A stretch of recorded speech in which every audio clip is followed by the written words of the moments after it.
Hello, everyone. Today we're going to talk about Capricorn season. This is the season that officially ushers us into winter, brings us the winter solstice, and moves us into this 3-month dominance of yin energy, femininity, non-doing, resting, reflection, conserving our energy, moving into cold darkness, and understanding the wisdom of winter, the wisdom of moving slow, the wisdom of the pause in the cycle of life and death, where we actually experience a sort of death or a stillness, and what can we learn from that, and how can we care for our bodies and our emotions and our mind during that. So we'll talk about some herbs that you can work with during Capricorn season, as well as the main themes and archetypes of this season. Now we'll go over some of the basics of Capricorn. We are now in the earth element.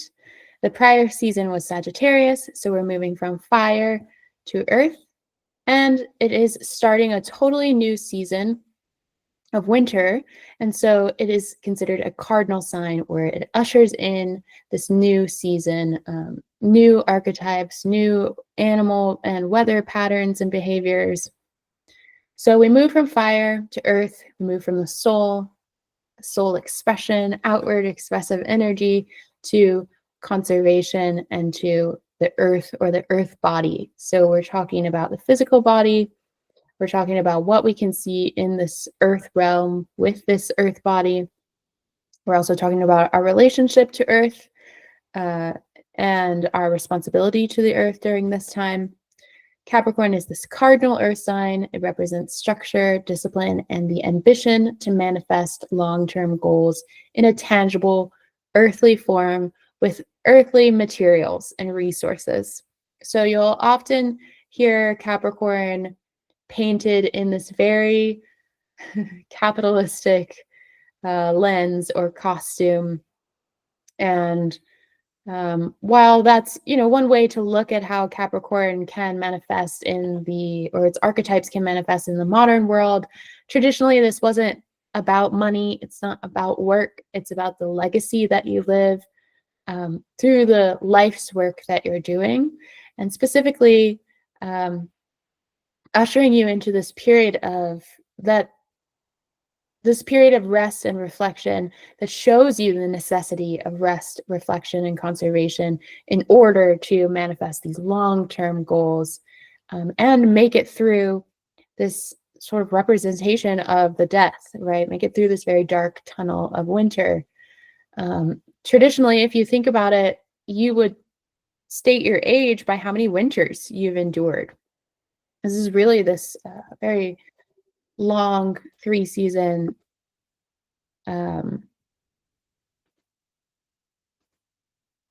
death portal that we're moving through. It's ushered in by the winter solstice, which helps us to honor that darkness and honor this period of dreaming, honor our bodies and the wisdom of the world around us as it tells us to slow down, as it tells us to use less and do less. And still, that doesn't mean remaining stagnant. That doesn't mean doing nothing. If anything, Capricorn is like the opposite of any kind of archetype of laziness or stagnancy. It's much more about stillness and the wisdom that comes from the earth. Specifically, I think of the mountain with Capricorn. We think of the earth as this very yin dominant, feminine element, and the earth is receptive and nurturing, and it requires care and patience in order to realize its potential. And so there's a bit of that earth wisdom from Capricorn. We need this period of rest and slowness and darkness in order for the seeds that we've planted to actually bloom and blossom. If the planet needs to rest, so do you. So again, this is a really great season to sort of undo all of the conditioning that's been placed on the archetype of Capricorn around productivity, around ambition, around making money, to really define for yourself what long-lasting success, stable success really looks like, what it asks from you, and how you can prepare for it, and prepare to nourish and nurture the structures that help you create it during this season of rest. We want to think of winter as this time to dream and nourish and nurture our dreams rather than spending all of our energy and time acting on them. There's less sunlight, there's less resources available for us during this time. It's okay to take this pause. The ruling planet of this season is Saturn. Saturn, you'll often hear as like Sky Daddy or the drill sergeant or the father, this very masculine figure who's very stern and stoic, who can reward you or punish you. And while all of that is, has its reasons for being associated with Saturn, I'd like to again bring in that wisdom that this is moving us into a time of yin dominance, of feminine wisdom, of stillness. And so all of these masculine qualities are within this larger story of femininity. We're working on that Cancer Capricorn axis right now, right? Summer solstice happens right when Cancer season starts. Winter solstice happens right when Capricorn season starts. So we have the sea and the ocean, and then the mountain. And that's definitely represented in the sign of Capricorn, which is the sea goat with the fish legs or the kind of mermaid fish tail, and then this goat-like body that can descend into Cancer's realm of the ocean, representing the mother. The ocean is the mother of all life on the planet. This nourishing, watery, fluid, warming place of care and understanding these emotional depths.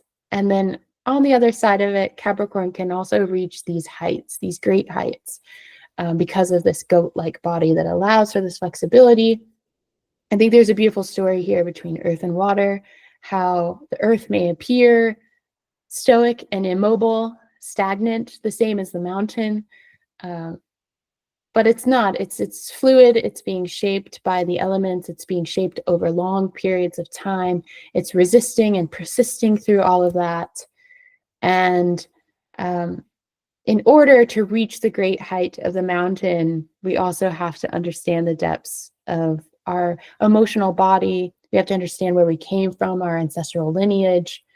And Capricorn is reminding us that we don't just reach the top of the mountain to say, oh, I did it, or I've achieved this thing.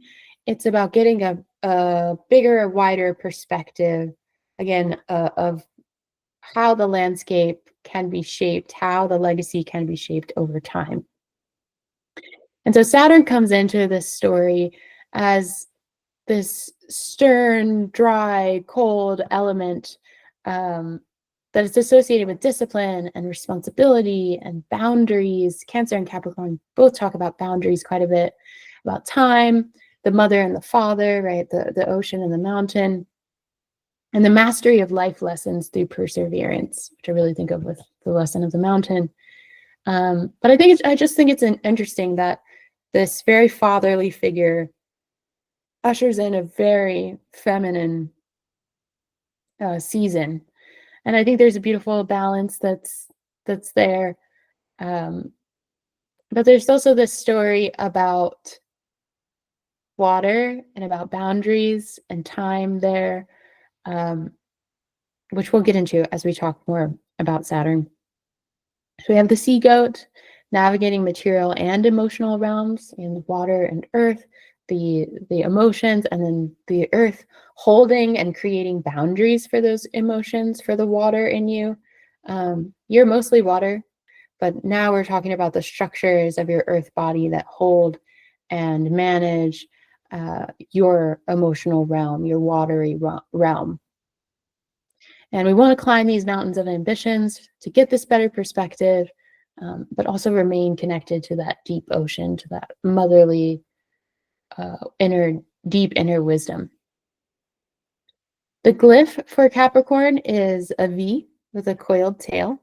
And so you'll see the goat in there, as well as, the horns, as well as the fishtail, this blend of ambition with emotional resilience. We'll talk about the body parts that Capricorn rules over. Overall, they're going to have to do with strength, structure, support, and the ability to bear life's weight over time. So we're looking at the knees, the joints, the skeletal system, and our teeth, as well as our skin. And again, we're working on this axis of opposites, right? So we have Cancer that happens during summer solstice, this peak of abundance of sunlight. It's the mother showing us her abundance. And then we have Capricorn, which is this opposite, sort of the lowest point, the darkest nights. There's not a lot of resources available. It's very cold as opposed to that summertime warmth and energy that we're being given. So Capricorn is about, okay, how have you created this emotional foundation? How do you nurture it? How do you care for any wounds that you may have accumulated over time, so that you can endure, so that you know how to endure not just the literal winter, but the winters and the dark nights and the dark periods of your lifetime. So Cancer is this axis of security. We'll talk about security and safety a lot with Cancer and Capricorn. Cancer nurturing these emotional foundations, and then Capricorn building external, material, physical stability based on those emotional foundations. Water boundaries versus the mountain's boundaries. How the mountain and the earth allows itself to be shaped by the water, but also resists and persists. Colors as far as foods, you want to focus on dark greens, grays, and blacks. These are colors that are associated with grounding, endurance, the quiet strength of ambition and wisdom. We'll talk a little bit more about foods and herbs, but overall really want to focus on dark greens so we make sure we're getting our minerals and our vitamins as we move into a more scarce season.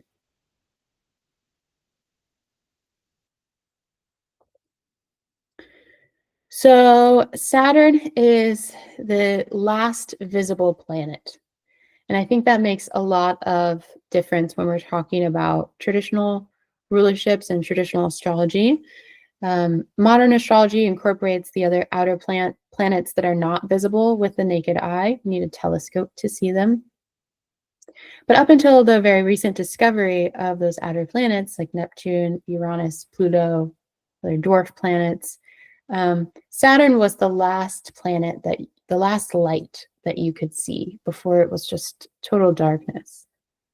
So Saturn represents this edge, this boundary of time, because Saturn will move in cycles of 29 and a half years, roughly. So throughout your life, you maybe get 3 Saturn returns. So it's these long periods for Saturn to move around the sun that associates this planet with time, with governing cycles and limitations, especially when they come to life and death. Saturn was the end of the body, the end of the light. Its realm was the realm of death, and death by time, by this boundary of time that the body cannot persist past. So it works much like these rhythms of nature that are regulating growth and life itself. There are several different stories around Saturn. We have Kronos, who is, you'll see this very famous painting of Kronos, and he's eating his children. He was known as the creator, the destroyer, the god of time, and he was devouring his children because there was a prophecy that one of his children would kill him. So this devouring of his children really represents the passage of time, consuming of all things. In the end, time kills all. Time brings death to all. Nothing endures the test of time. Everything changes. Everything passes through the death portal, and that's actually how we initiate and create new energy for new life. And eventually Kronos was overthrown by his son. The prophecy did come true. So we also have in that a symbol of renewal. For the Romans, Saturn was this god of agriculture, wealth, and time. And he had his own festival that we celebrated, or that the ancient Romans celebrated during Capricorn season. And it was about honoring the reversal and renewal that's celebrated during Capricorn season. It's this great feast. Some elements of winter solstice, Saturnalia are found in Christmas traditions. So these ideas and these archetypes have persisted throughout time. And then we also have Ninurta, who was the god of agriculture, war, and healing. And Ninurta's role was as a guardian and a figure who demands efforts for rewards. So again, we have this idea of Saturn as like this sort of stern, stoic figure that has you meet death, but also has you meet the renewal of life, who can reward you with these beautiful feasts and the abundance of nature, but also comes to sort of, when people talk about your Saturn return, it's like this moment of, well, did you master it? Did you do what you set out to do? Did you achieve those goals? So Saturn brings all of this energy to Capricorn season. Again, very masculine, sort of restrictive energy, coming to a season that wants us to dream and that wants us to embrace the dark nights, the dark long nights, the darkness itself, the death itself. So there's not a lot of fun in resisting this energy, even though it may not feel great to have this very Saturn ruled season. It's here to help us. It's here to help us create these structures, boundaries, foundations that will last us through winter, that will help us endure the dark times. Saturn brings that discipline and the reminder that time waits for no one.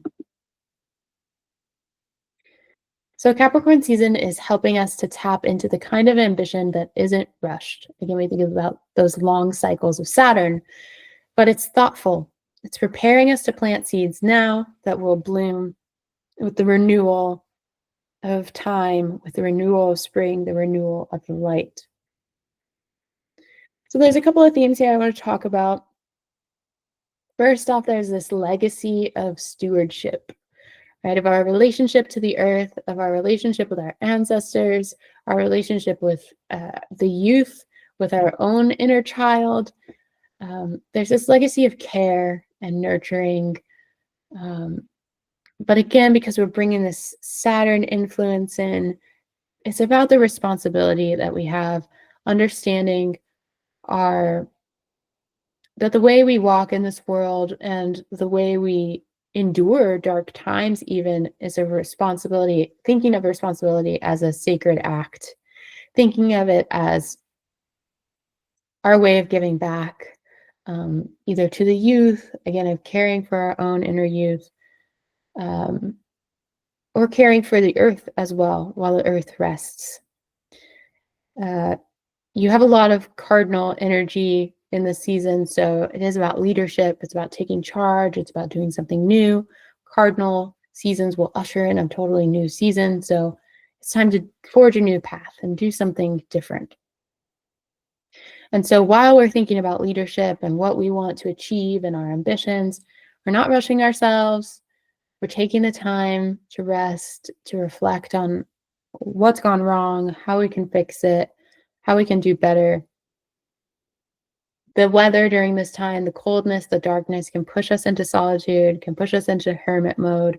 So we also want to balance our responsibilities and our duties to be stewards to young people, to ourselves, and to the earth, balancing all these leadership roles and legacy thinking with also needing that solitude and needing that time to dream, taking that time for ourselves to slow down and enjoy and embrace the darkness that comes, maybe even alone, and the wisdom that can come from some time alone. We're also, again, it's winter, so we're building resilience through hardship. We think about the wisdom of the mountain. What do I need to just get through this? How do I take care of myself and make sure I have what I need, the resources I need, the actual like physical material goods I need to get through whatever it is I'm trying to get through. Or how do I master something? Again, not by rushing it, not by thinking too much about the end goal, about the summiting of the mountain, and actually mastering a skill or mastering a way of interacting or being through patience and through persistence. Thinking about yin energy and how there's doing through non-doing, how we don't need to exert and expend all of this effort. We're slowly and steadily making progress, and that leads to mastery over a lifetime or over a 30-year period, over a Saturn return period. Capricorn season is also connecting us to our ancestors and the wisdom of time, which of course they possess. Cancer has to do with our ancestral lineage, right? How we build our home and our understanding of home through the gifts and heritage of our ancestors. And Capricorn wants us to expand on that, to grow that into a legacy that honors our ancestors and honors the wisdom of their lifetimes. I also want you to think about non-human ancestors. So evergreens are a really beautiful ancestor to work with during Capricorn season, during the winter as well. They show us how to survive in cold, harsh conditions. They show us how to persist.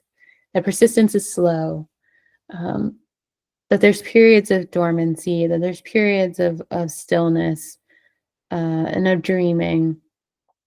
And that we also, during that period, want to focus on our roots, right? We talked about this during Sagittarius season, we want to pull that wisdom into the roots because that's what creates the foundation for growth. Capricorn season also teaches us about the wisdom of boundaries. And we talked about this a little bit with water and earth. You want to think about water boundaries as like very fluid, and the mountain being shaped by these many forces. So how can we bring this wisdom into our own lives to protect ourselves, right? Capricorn is about the protection of the legacy, the protection of the self and the earth body through this dark period of winter. We're also healing past wounds of neglect. Right? We're doing this ancestral work during this time. We're dreaming. We're reflecting on what's happened during the year. So any kind of childhood wounds that arise or patterns that arise, or maybe it's something even more recent, this is a great time to tend to your wounds in the darkness, in solitude. And overall, we're honoring this cycle of life and death. Cancer season has to do with the moon, or is ruled by the moon. And the moon is also telling us a story of life and death. And so the moon and Saturn are telling us the story of the boundaries of life and death, of the father and the mother and the legacy of life itself. So there's a whole honoring with the solstice and with Capricorn season in that understanding of how life grows and dies and leaves this legacy to begin again. Now, all around us, I talked about the non-human ancestors, non-human wisdom. So all around us, we're seeing the world move into a period of quietude and stillness. So just like the animals, the birds, the trees, we also want to move into this period of quietude and stillness. We talked about this being a 3-month period of dreaming. We're asked to get introspective, to slow down, to reflect inwardly, much like the world around us seems to be doing. And so there's kind of two extremes to this. It's like hibernation, where we're really just focusing on rest, on our deep dreaming. And then there's also, you'll see animals still out and about. I mean, where I live, the animals don't even really hibernate because it doesn't get that cold. So I still see bears out and about during the winter, and squirrels and rabbits um, and deer. And you see them moving differently. They're not as vibrant and expending as much energy as they are in the summer or the fall or even spring. There's a focus on conserving our energy, on using what resources are around us, on protecting what we've saved. This is a season of dreaming, but also of reflection. If you're not going into that period of deep rest, then thinking um, about how you can nurture yourself through this dark period and also how you can prepare yourself for the spring is also very helpful during this season. And the body, we want to focus on a couple of parts. Winter overall will move us into focusing on the kidneys. I talked about that in my winter season video, so you can check that out. A Capricorn season specifically, we want to focus on those Capricorn areas of the body, and then the kidneys is overall all throughout winter, nourishing the yin of the body as well. Saturn rules over these body parts as well. So Saturn can really show us where to care for our bodies during this season. The bones, the knees, the joints, the skin is really where we want to focus. And it totally makes sense as well for the weather that we're experiencing during winter as well. It just gets colder, it gets drier. If you're up high in the mountains, it can get very dry. So you really want to protect your skin. That dryness can kind of seep into the bones. The cold can seep into the bones, make joints stiff, lead to injury. So we want to make sure we're eating and caring for that, which we'll talk about some herbs that can help support all these body parts.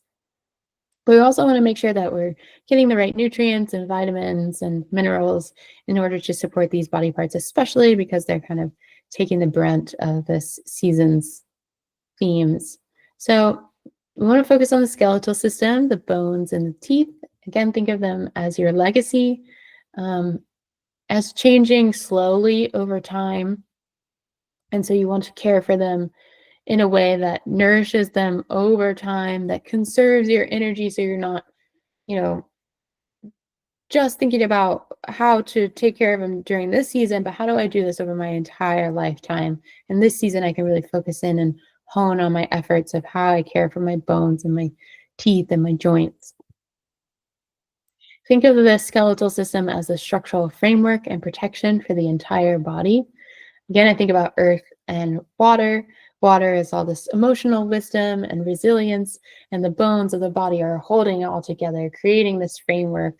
And there will be what's left over of us as well. It's how you identify a body a lot of the times is from the teeth and the bones, right? And we find bones millions of years old, and we're able to learn tons of things about someone's lifetime and what they ate and where they lived and what happened to them. So we want to think about how to nourish our skeletal system over our entire lifetime as this framework of protection and also as this repository of ancestral wisdom, right? Sometimes you think about things and you might say, oh, I just feel it in my bones. Yeah, I just know it's the right thing because I feel it in my bones.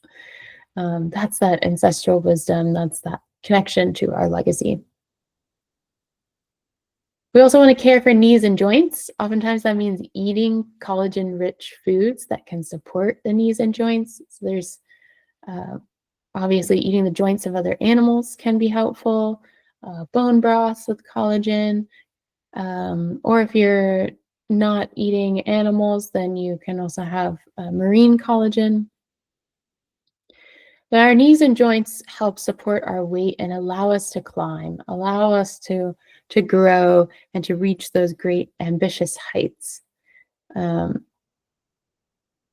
They also teach us about humility and submission. When we get on our knees, we show respect, we show honor when we're on our knees.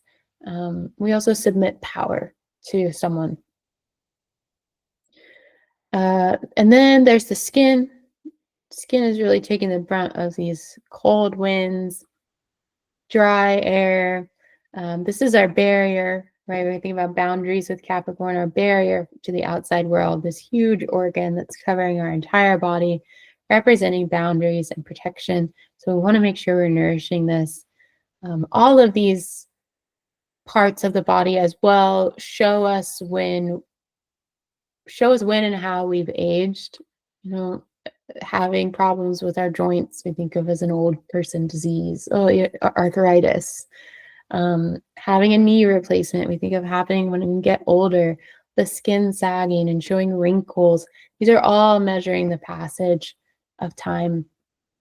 And so we want to honor their wisdom and also care for them and nourish them during this season. I'm going to talk about a couple of herbs. First one I want to talk about is mullein. Mullein is an invasive herb if you're here in Turtle Island, so you should learn to recognize her and pick her and use her because she is invasive, but she is a really, really great herb, medicinal herb. Mullein is known for its protective qualities, especially for the respiratory system, so it's really great during cold and flu season or times where we're just, we're not eating as many fresh fruits and vegetables, and so we can have lowered immune responses. The cold can also give us a lowered immune response. So we can have some respiratory issues, congestion. Mullein is great for protecting the lungs. It's been used traditionally to soothe coughs and cold, reduce inflammation, protect your lungs. You can infuse mullein into oil, combine it with garlic, and that's been used for ages for earaches. You can smoke mullein. If you are a smoker and you like to smoke herbs and flowers, you can just sprinkle a little bit of mullein leaves into your joint, help protect your lungs. You can drink mullein tea. Mullein is just really incredible. So this plant is also very, very, very hardy. Grows in really difficult areas. It grows up through the cracks into this really long, tall, sturdy stalk. And so that sturdiness and that hardiness can also be gifted to you through working with this herb. So I thought it was a really great one to chat about. It is a Capricorn herb as well. Comfrey, we want to work with comfrey root during this time. Comfrey root is known as knit bone. And so it's been used to support the healing of broken bones, bruises, sprains, wounds. It's a really, really awesome healer, especially for the bones. And so we're thinking about that skeletal system, protecting our framework, protecting our body structure. It also helps to promote cell regeneration and strengthen connective tissues. So really great Capricorn herb to work with during this season. Not as safe to ingest. And so one of the best ways to work with comfrey root is topically. So you can make a poultice or you can make a salve. And it can be applied to any area where you want to reduce inflammation and speed up some healing. And then lastly, I want to talk about black sesame seeds. Black sesame seeds are yin dominant in traditional Chinese medicine. They help to nourish the yin in the body. I talked a little bit about the kidneys. I talked more about that in the winter season video. But we do want to really focus in winter on the kidneys, the liver, and the bones. Black sesame seeds are just a really easy way to get great vital nutrients, minerals, a tonic for longevity, vitality, healthy hair, healthy skin. They're just incredible little seeds. So you can use these in so many different ways. You can toast them and sprinkle them on salads, throw it into a stir fry, have it with oatmeal. I like to make black sesame lattes or black sesame porridge. If you'd like more recipes and more information about Capricorn herbs and herbs to work with during the season, including comfrey root, black sesame seeds, and mullein, then you can visit my website at www.aquamooncosmos.com. If you go to seasons, Capricorn season, there's a whole list of herbs to work with during this season, as well as recipes for them. So that's all. I hope that you enjoy your Capricorn season. I hope that you can embrace some of this darkness, embrace the dreaming. We're moving into a 3-month period of dreaming. So a time to really nourish what it is that we care about, and understanding how we can protect ourselves, how we can create better emotional boundaries and physical boundaries so that come spring, we feel ready to bust out of the seed and grow and blossom and bloom.